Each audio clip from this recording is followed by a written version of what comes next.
Millionaire empties his drawer to test his maid's honesty. But her response? Richard Thompson watched the morning bustle of New York City from his office window when he decided to conduct a test that would change his life forever. 3 months earlier, he had hired a new housekeeper, and something about her unsettled him. He just couldn't pinpoint what. That morning, before leaving for yet another business meeting, he removed all the important documents from his desk drawer, leaving it completely empty. He wanted to see how Meredith would react upon finding the compartment bare, where he usually kept contracts, certificates, and valuable papers from his construction company. Meredith Johnson arrived promptly at 7 in the morning, as she always had since starting work at the businessman's mansion in the Upper East Side. Her steps were silent on the marble floors as she tidied the house with her usual dedication. The white scarf she wore on her head was perfectly arranged, and her black apron was impeccably clean. When she entered the office to do her daily cleaning, her eyes automatically went to the slightly open drawer of the executive desk. Her heart raced when she realized it was completely empty. Her fingers trembled slightly as she closed the drawer and opened it again, confirming what she had seen. Anyone else might have pretended nothing happened or panicked, but Meredith knew she had to act differently. She took a deep breath, adjusted her apron, and walked determinedly to find her employer, who had just returned from a phone call on the balcony. Richard saw her approaching and noticed something different in her expression.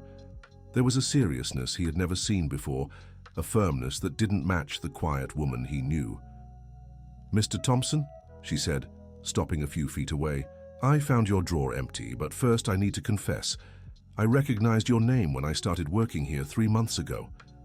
The businessman felt as if the ground had shifted beneath his feet. This wasn't the reaction he had expected. He had emptied the drawer to test her honesty, but he hadn't anticipated a personal revelation.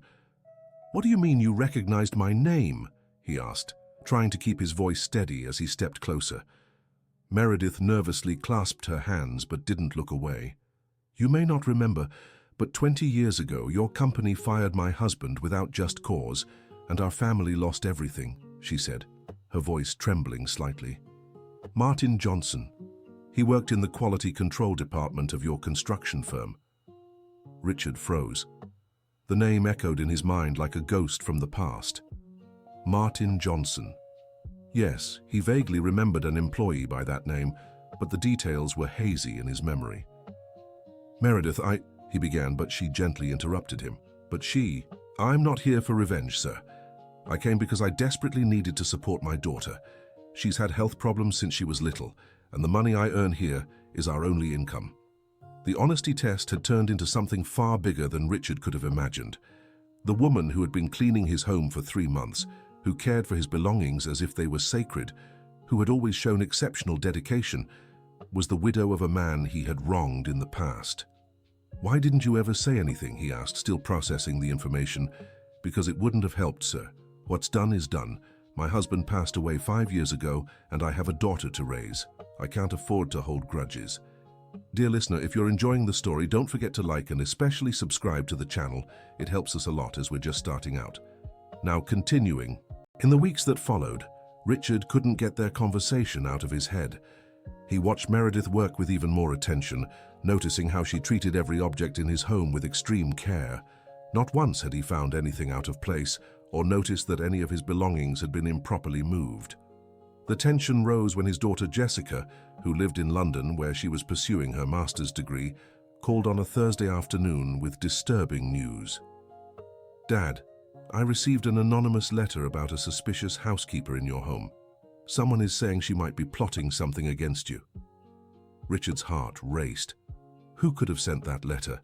And why now, just when he had discovered the truth about Meredith? What kind of letter, Jessica? "It says she took the job with ulterior motives, that she knows you from somewhere, and that you should be careful." "Dad, do you know this woman from before?" Richard hesitated. How could he explain to his daughter that the housekeeper was the widow of an employee he had unfairly fired 20 years ago? "It's complicated, sweetheart, but don't worry. I'll look into it." After hanging up, Richard decided to intensify his tests. If Meredith had truly held a grudge all these years, maybe the letter made sense. He began leaving money scattered around the house, jewelry displayed in the bedroom, important documents in obvious places. Meredith continued returning everything meticulously. She even kept a small notebook in the kitchen where she noted every misplaced item. Gold watch on the living room sofa, returned to Mr. Richards' nightstand. 3 $50 bills on the bathroom floor, placed on the office desk. Blue stone ring on the kitchen counter, left in the bedroom jewelry tray. The businessman grew more and more intrigued. If she wanted revenge, she had countless opportunities. Why was she still so honest? The answer came unexpectedly on a Friday afternoon. Richard decided to follow Meredith when she left work, curious to learn more about her life. She took 2 buses to reach the city center, where she entered an old office building. Richard waited across the street and saw her emerge an hour later, her eyes red from crying. His curiosity outweighed ethics, and he entered the building to investigate. On the lobby directory, he found the name he was looking for: Dr. Robert Williams, labor law attorney. His heart pounded. Meredith was consulting a labor lawyer. Was she planning to sue him? Did the anonymous letter make sense now? The following Monday, Richard arrived early at the office and called Dr. Robert Williams, pretending to be a potential client. "Doctor, I'd like to know what kind of cases you usually handle." "I primarily deal with labor issues, workers' rights, wrongful termination reparations, that sort of thing." "Why do you have a specific case?" "Actually, I'm just gathering information. Have you taken on any clients recently with old cases from many years ago?" Dr. Robert hesitated. "Sir, I can't share details about my clients, but I can say there are cases of workplace injustices that leave scars for decades. Sometimes people seek not just financial compensation, but clearing the names of deceased relatives." Richard hung up more confused than ever. Clearing the names of deceased relatives. Could it be that Meredith didn't want to sue him but rather clear her husband's name? That afternoon, as Meredith was cleaning the office, he decided to approach the subject indirectly. "Meredith, can I ask you something personal?" She stopped dusting the bookshelf and turned to him. "Of course, Mr. Richard. Do you have any plans for the future? Any dreams you want to fulfill?" Meredith's eyes filled with tears, but she tried to hide it. "My only dream, sir, is for my daughter to grow up knowing her father was an honest man. She's starting to ask questions about him, and I want to be proud to tell her the truth." "And are you proud?" "I am, sir. My Martin was a man of integrity. He uncovered some irregularities at the company and tried to do the right thing, but he ended up being blamed for problems he didn't cause." Richard felt a tightness in his chest. Irregularities uncovered by an employee. That information dug up memories he had tried to forget. "What kind of irregularities?" Meredith hesitated, as if she'd said too much. "Sir, it's all in the past. I don't want to trouble you with it." "Please, Meredith. I need to know." She took a deep breath. "Martin found out someone was using lower quality construction materials than what was specified in the contracts, but charging for the good ones. He tried to warn the board, but he was accused of being part of the scheme." The memory came back like an avalanche. Richard remembered now. Martin Johnson had been the employee who uncovered the fraud his partner, Andrew Miller, had orchestrated over 2 decades ago. Back then, Richard was young and inexperienced, and Andrew was the one truly running the company. When the scheme was discovered, Andrew convinced Richard that Martin was trying to blackmail the company, and that the only way out was to fire him and bury the case. Richard, afraid of seeing his newly founded business destroyed, went along with his partner's version. "Meredith," he said, his voice thick, "I remember your husband now, and I made a terrible mistake." She looked at him in surprise. "What do you mean, sir?" "Your husband was right. He was trying to protect the company, not harm it. But I was young and I let others convince me otherwise." Meredith dropped the cleaning cloth. "You're saying that—" "I'm saying I wronged your family. An injustice that ruined your lives, one I've carried guilt over for years, even without remembering the details clearly." The silence that followed was heavy with conflicting emotions. Meredith sank into a chair, as if her legs could no longer hold her. "All these years," she whispered, "I knew he was right. But no one believed us. When he got sick, a few years after being fired, he kept saying he needed to clear his name, that he didn't want our daughter growing up thinking her father was dishonest. What happened to him? His heart couldn't take the strain. The doctor said it was a heart attack, but I know it was the grief, seeing his reputation destroyed and not being able to find work anywhere. Richard closed his eyes, feeling the weight of responsibility. His decision 20 years ago had caused consequences he never imagined. Meredith, I need to tell you everything that happened back then. Over the next hour, Richard explained how Andrew Miller had orchestrated the materials scheme, how he had manipulated the situation to make Martin seem guilty, and how he, young and inexperienced, had been convinced to go along with the injustice. Andrew passed away 10 years ago, Richard said. He took the truth with him, and I spent years trying to forget that chapter. But it always bothered me. I always felt something wasn't right. Meredith listened in silence, tears streaming down her face. Why are you telling me this now? Because you deserve to know the truth, and because your daughter deserves to know her father was a hero, not a villain. Dear listener, if you're enjoying the story, don't forget to like and especially subscribe to the channel. It helps us a lot as we're just starting out. Now, continuing. In the days that followed, Richard couldn't focus on work. Every time I saw Meredith cleaning the house with the same care as always, I felt a mix of admiration and remorse. How could she treat the belongings of the man who had destroyed her family with such tenderness? The answer came in an unexpected conversation. It was Thursday, the day before the holiday, when Richard found Meredith sitting in the kitchen during her lunch break, looking at an old photo. "Sorry to bother you," he said. "May I ask whose photo that is?" Meredith showed him the image, a man with a kind smile next to a little girl. "It's my Martin with our Lily when she was 5. It's the only photo I have of the two of them together. She looks like him. Very much, and she has the same kind heart. You know, Mr. Richard, I never told Lily who you are. When I found out I'd be working here, I thought about quitting, but I really needed the job." "And why did you stay?" Meredith tucked the photo back into her purse. "Because I realized holding on to anger wouldn't bring my husband back or heal my daughter, and also because you're different from what I expected." "How so?" "Martin always said the businessman who fired him was young and seemed lost, like he didn't quite know what he was doing. He said there was kindness in your eyes even when you made the wrong decision." Richard was speechless. The man he had wronged had still seen goodness in him, even at his worst moment. "Meredith, I want to make things right now. I want to clear your husband's name publicly and make up for what we did to your family." She shook her head. "Sir, I don't want your money out of pity or guilt. I just want the truth to be known." "And what if I told you it's not pity or guilt but justice?" "Then I'd say justice doesn't need financial compensation, just the truth." That night, Richard stayed up late searching through the company's old files.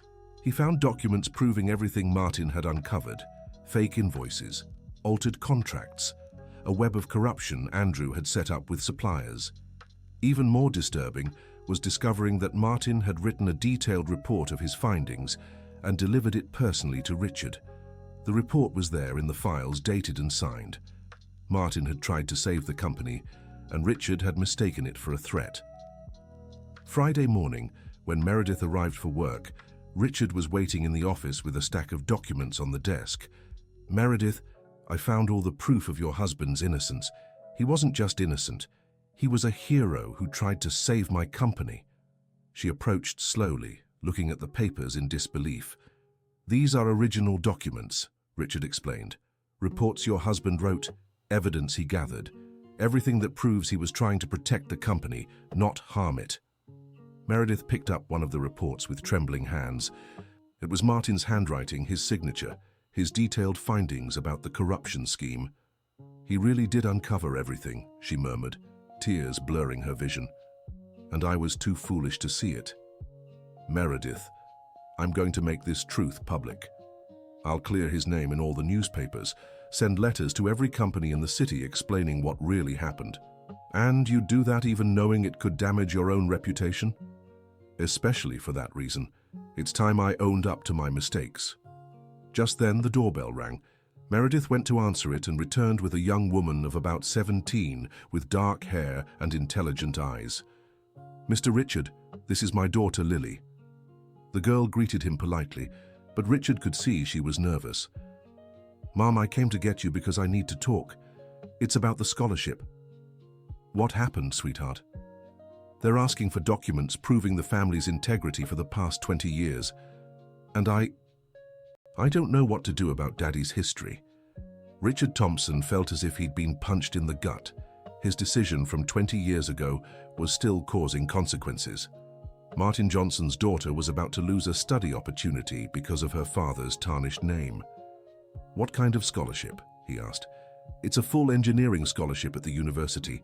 I placed first in the entrance exam, but they investigate the family before confirming." Lily had no idea who he was, no clue she was talking to the man responsible for the stain on her father's reputation. "Has your mother told you about your father?" Richard asked carefully. "She always says he was an honest man who was misunderstood at work. But I know there's more to it because I see how sad she gets when she talks about him." Meredith and Richard exchanged loaded glances. "Lily," Richard said, "your mother is right. Your father was an honest man and I can prove it." "How so, sir?" "Because I'm Richard Thompson, owner of the company where your father worked, and I have here all the documents proving he was innocent of every accusation made against him." The silence that followed was deafening. Lily looked at her mother, then at Richard, trying to process the information. You're the man who fired my father." "Yes, I am. And I made the biggest mistake of my life." "Lily," Meredith interjected, "Mr. Thompson just discovered the truth about what happened. Your father was trying to protect the company, not harm it." The young woman sank heavily into a chair, her hands trembling. "All these years I assumed maybe my father had done something wrong because I couldn't understand why our life got so hard after he was fired." "Your life got hard because of an injustice I committed," Richard said. "And now I'm going to make it right." In the following days, Richard worked tirelessly to correct his mistake. He contacted journalists, lawyers, representatives from construction firms. He prepared a complete dossier on the case, publicly taking responsibility for the injustice done to Martin Johnson. The news made headlines across the city. "Businessman admits 20-year-old mistake, clears wronged employee's name." The case became an example of how truth can emerge even decades later. Meredith watched it all with a mix of relief and melancholy. Seeing her husband's name publicly cleared was a dream she'd carried for 20 years, but it also reopened the pain of loss. "He would have been happy," she told Richard one afternoon as they read a newspaper article about the case together. "How can you be sure?" "Because Martin always said truth has a life of its own, that sooner or later it finds a way to come out. He believed that till the end." The public reparations brought unexpected consequences. Lily not only kept her scholarship, but received offers from other universities, moved by her story of resilience. Meredith began getting calls from people who'd known Martin, apologizing for having doubted him. But the most significant change happened in Richard's own life. Admitting his mistake publicly, rather than damaging his reputation, earned him unexpected respect from the business community. Many colleagues reached out to praise his courage and integrity. "You know what amazes me most," Dr. Robert Williams said when he called Richard weeks later, "that your former employee never wanted to sue you. She came here only to understand how she could clear her husband's name.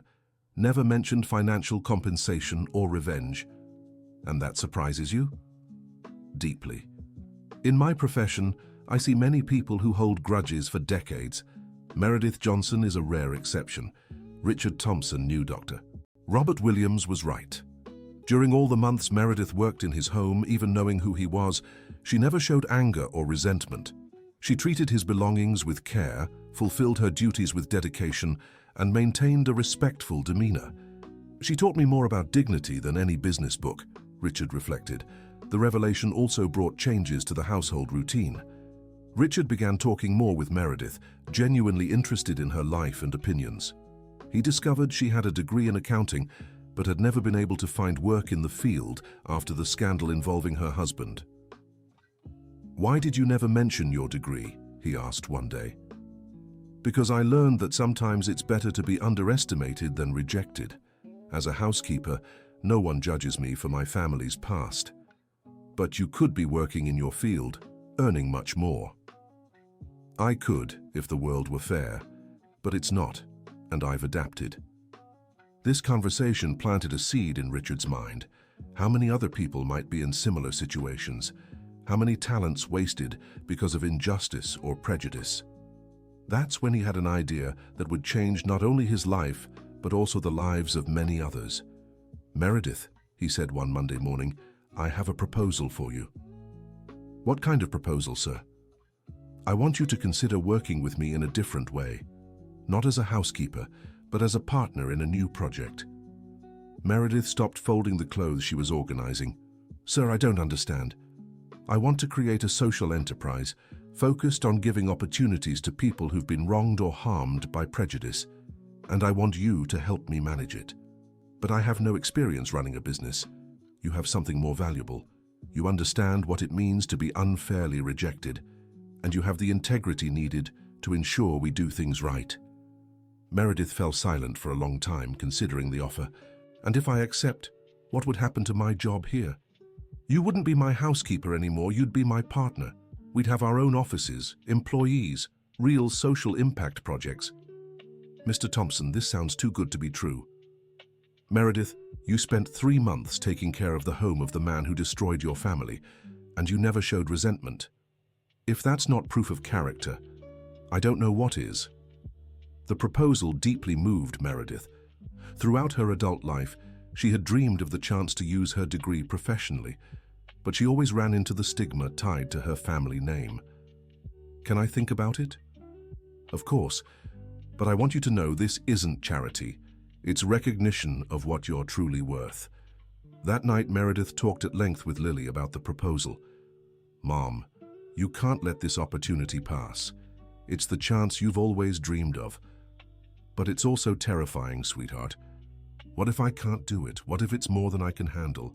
Mom, you raised me alone for years, worked multiple jobs to support me, never gave up when I was sick. If you could do all that, you can do anything." "And how do you feel about working with the man who hurt your father?" Lily thought carefully before answering. "I think Dad would be proud. He always said the best revenge against injustice is to do good. And if you create something that helps other families, that's exactly what he'd approve of." The next day, Meredith approached Richard with her answer. "I accept your proposal, but with a few conditions." "What conditions?" "First, complete transparency in all operations. Second, a real commitment to the people we'll help, not just publicity. Third, if I realize the project isn't working as it should, I can leave without any issues." "I accept all the conditions. Is there anything else?" "One last thing. I want the organization to bear my husband's name. The Martin Johnson Social Inclusion Foundation." Richard smiled. There couldn't be a better name. Dear listener, if you're enjoying the story, take a moment to like and especially subscribe to the channel. It helps us a lot as we're just starting out. Now, continuing, the following months were filled with intense work. Richard and Meredith dedicated themselves to structuring the Martin Johnson Foundation, defining its mission, values, and areas of focus. They decided to concentrate on 3 main pillars: career reintegration for those who had suffered workplace injustices, support for families in socially vulnerable situations, and training programs for low-income youth. Meredith proved to be a natural leader. Her personal experience with financial and bureaucratic struggles made her especially attuned to the needs of those seeking help. She could quickly identify who genuinely needed support and who was trying to take advantage of the system. "How do you make that distinction so easily?" Richard asked after watching her interview some candidates for the training program. "People who've truly struggled speak about their problems differently. It's not self-pity, it's determination disguised as humility." The foundation started small, initially assisting 10 families. Meredith insisted on personally visiting each one, understanding their specific needs, and creating individualized support plans. One of the first cases was Mrs. Rose, a 65-year-old woman who had been fired from a cleaning company after 30 years of work, falsely accused of theft. "It's just like what happened to my Martin," Meredith remarked after hearing Mrs. Rose's story. "They need a scapegoat, and they choose those who can't defend themselves." Richard was impressed by Meredith's dedication to the case. She not only helped Mrs. Rose find a new job, but also assisted in clearing her criminal record, working alongside volunteer lawyers from the foundation. "Why is this case so important to you?" he asked. "Because Mrs. Rose has grandchildren the same age Lily was when we lost everything. And because I know exactly how she feels, ashamed, humiliated, but still strong enough to fight." The success of the first group of beneficiaries caught the attention of local media. Journalists began approaching the foundation, interested in stories of resilience. Meredith, initially shy in front of cameras, soon became an eloquent spokesperson for the foundation's mission. "We're not here to hand out charity," she explained in an interview. "We're here to restore dignity and opportunity to people who've been wronged." The foundation's growth also brought new challenges. Richard suggested expanding quickly, capitalizing on media interest, but Meredith resisted. "I'd rather do right by 10 families than poorly by 100, she argued. "But we could help so many more people if we grew." "Richard, you hired me because I understand what it means to struggle. Trust my experience. It's better to grow slowly and with quality." Meredith's wisdom proved correct when a competing organization which had grown rapidly was shut down due to mismanagement and corruption allegations. The scandal could have tainted all social projects in the city, but the Martin Johnson Foundation remained unscathed thanks to its solid reputation for transparency and efficiency. "How did you know we should grow slowly?" Richard asked. "Because I learned from my husband that doing the right thing sometimes means going against everyone else's pressure. Martin could have stayed silent about the corruption in his company, but he chose to speak out. We can choose to grow quickly and turn a blind eye to problems, or grow slowly and maintain our integrity." The sustainable growth philosophy of the foundation began to be studied by other social organizations. Meredith was invited to speak at universities and social entrepreneurship events, always carrying the message that true social impact requires patience and dedication. During one of these talks, a business administration student asked a question that deeply touched Meredith. "Don't you feel anger toward the businessman who harmed your family?" Meredith thought carefully before answering. "I was angry for many years, but I learned that holding on to anger is like carrying a heavy stone. It only hurts the one carrying it. When I decided to forgive, it wasn't a favor to him. It was a gift to myself." "And what was it like working with him after learning the truth?" "It was terrifying at first, but I discovered he carried as much guilt as I carried anger. When we decided to turn that pain into purpose, we found a strength neither of us had alone." Meredith's response became a quote in articles about forgiveness and fresh starts. Lily, who was watching the talk, felt immense pride in her mother. After the event, mother and daughter walked together across the university campus. "Mom, do you realize how much you've changed since you started working at Mr. Richards' house?" "How so, sweetheart?" "You've always been strong, but now you have a different confidence. You speak with authority about important things, and people listen." Meredith smiled. "I think I've finally found my place in the world. It's not the life I planned when I married your father, but it's a life that makes sense." "And Mr. Richard, how do you see him now?" "As a man who made a terrible mistake when he was young but had the courage to admit and correct it when he grew older. That's not common." The foundation completed its first year with impressive results. 40 families served, an 80% job placement rate, and 0 cases of mismanaged resources. The anniversary ceremony was held at a public school in downtown New York City, attended by all the beneficiaries. Richard insisted that Meredith be the keynote speaker. "A year and a half ago," she began, "I was a housekeeper, working for a man I thought had destroyed my family. Today, we're partners in a business that's rebuilding families who've gone through experiences like mine." The audience, mostly people helped by the foundation, applauded warmly. "What I've learned in this time is that life gives us second chances in ways we never expect. Sometimes the person we think is our enemy can become our ally in building something greater than ourselves." After the ceremony, as they packed up materials, Richard remarked, Did you know you've never thanked me for creating the foundation? Meredith looked at him surprised. Because you didn't give me anything, Richard. We built this together. I don't owe you gratitude, just as you don't owe me. We're partners. Meredith's answer perfectly captured the evolution of their relationship. They had started as employer and employee, marked by a past injustice, and had become partners united by a mission for the future. The foundation's second year brought new challenges and opportunities. Meredith proposed expanding services to include a specific program for widows needing to enter the workforce based on her own experience. When a woman loses her husband and has to support her family alone, she faces not just the pain of loss but also workplace prejudices, she explained at a planning meeting. Richard immediately supported the idea. Do you want to coordinate this program personally? Yes, it's something I understand inside and out. The Fresh Start program became the flagship of the foundation. Meredith developed a unique methodology that combined technical training, psychological support, and a network of business contacts. She personally worked with the women, sharing her own experience as a source of inspiration. One of the program participants was Susan, a 45-year-old woman who had lost her husband in a workplace accident and needed to support 3 children. I don't know if I can do this, Susan said during one of her individual sessions with Meredith. It's been 20 years since I worked outside the home. I thought the same thing when my husband passed, Meredith replied. But necessity teaches us things we never knew we could learn. How did you manage? One day at a time, one job at a time, one bill paid at a time, and always remembering that my daughter needed all of me, not a broken version. Susan graduated from the program and landed a job as an administrative assistant at a company partnered with the foundation. 6 months later, she was promoted to supervisor in her department.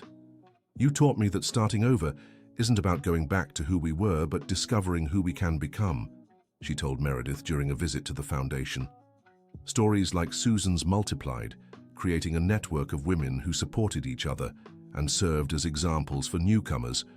Richard watched Meredith's work with growing admiration. You've become an incredible leader, he remarked after attending a Fresh Start meeting. I haven't become anything. I just found a space where I could be who I always was inside. And who were you always inside? A woman who believed everyone deserves a second chance, even when the first one was hard. The foundation's success drew national attention. Meredith was invited to join a state government social policy council, but declined. Why not accept? Richard asked. It would be a chance to influence public policy.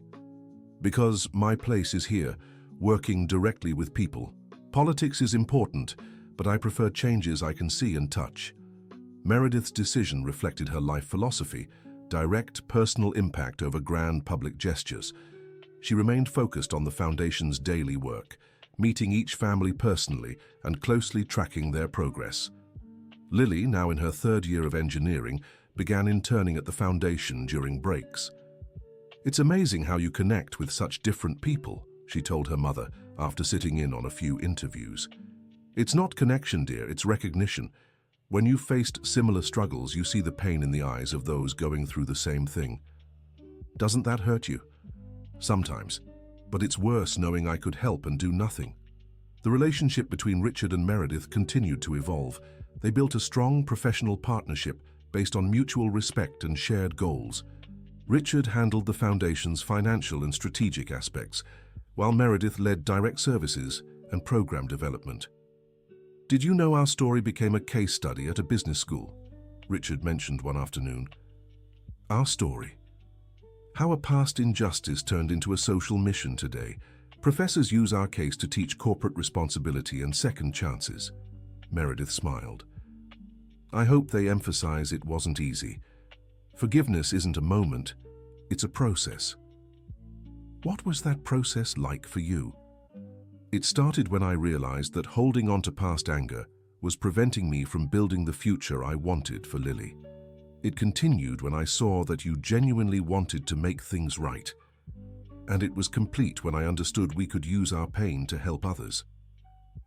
3 years after the foundation began, Meredith and Richard were invited to share their story on a national television program. It was the first time they would appear together in an interview, speaking publicly about the transformation of their relationship. "What's it like working alongside someone who caused so much suffering to your family?" the host asked Meredith. "At first it was very difficult," she admitted, "but I learned that sometimes the people who hurt us the most can become the ones who help us grow the most, if we're willing to give change a chance. And you, how do you handle the weight of responsibility for what happened to her family?" Richard thought carefully before answering. "I carry that responsibility every day. Not as a burden, but as motivation to never make similar mistakes again. Working with Meredith constantly reminds me that my decisions affect real lives." "What message would you like to leave?" Meredith and Richard exchanged glances before she replied, "That it's never too late to make things right, and never too early to forgive, and that the greatest transformations happen when we decide to use our pain to build something good." After the interview, as they returned to New York City, Meredith remarked, "Did you notice how our story sounds almost impossible when told like that?" "Why almost impossible?" "Because people are used to stories that end in revenge or resignation. Stories that end in partnership and shared purpose are rarer." "And do you regret anything?" Meredith looked out the car window, watching the scenery. "I regret taking so long to forgive, not for you, but for myself. I could have had so much more inner peace if I'd learned to let go of anger sooner. And I regret not investigating your husband's case more thoroughly back then. If I'd been more careful, none of this would have happened." "Richard, if none of this had happened, the Martin Johnson Foundation wouldn't exist. Hundreds of families wouldn't have been helped. Sometimes the suffering of the past transforms into the purpose of the present in ways we can't understand at the time." Meredith's wisdom always amazed Richard. She had turned a traumatic experience into a source of strength and compassion, something he found extraordinary. The foundation celebrated 5 years with impressive numbers. Over 500 families helped, a network of partner businesses across the state, and national recognition as a model for social entrepreneurship. Meredith had become a leading voice in the field, speaking at universities and international events. During the 5-year anniversary ceremony, Lily, now an engineering graduate working as the foundation's technical coordinator, gave an emotional speech. "My mother always told me my father was an honest man who was misunderstood. Today, seeing the work she and Mr.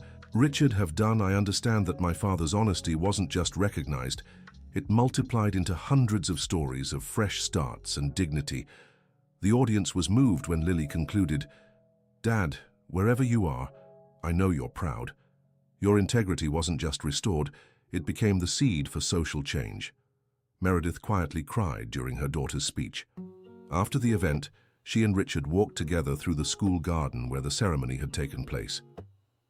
"Do you think your husband would approve of what we've done?" Richard asked. "I'm certain. Martin always believed the best answer to injustice is to create justice. And that's exactly what we do every day." "And you? Are you happy with your life now?" Meredith stopped walking and looked at him. "You know, Richard, that's a question I've never asked myself. Happiness always seemed like a luxury I couldn't afford.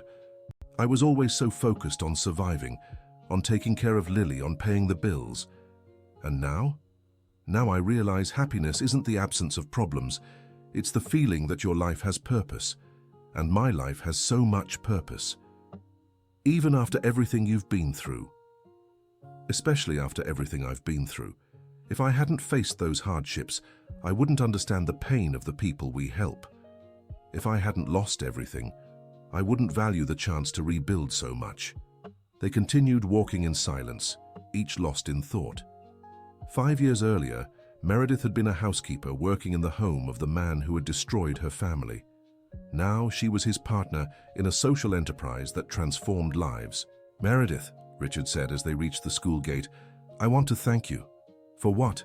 "For teaching me that it's possible to turn mistakes into lessons, guilt into responsibility, and pain into purpose. And you taught me it's never too late to own up to your mistakes and fight to make them right." They said goodbye with a respectful handshake, like partners who had built something greater than themselves. The next morning, Meredith arrived at the foundation for another day of work. On her desk, she found a thank you letter from Mary, one of the women helped by the Fresh Start program, who had managed to open her own business. Mrs. Meredith, when I arrived here 2 years ago, I was just a broken woman who didn't know how to support my children. Today I'm a business owner, employing 5 other women. You didn't just give me a second chance. You taught me I could create second chances for others. Meredith smiled as she read the letter. That was the true reward of her work, seeing people rediscover their strength and dignity. Across the room, Richard was organizing documents for a new partnership that would expand the foundation to other cities in the state.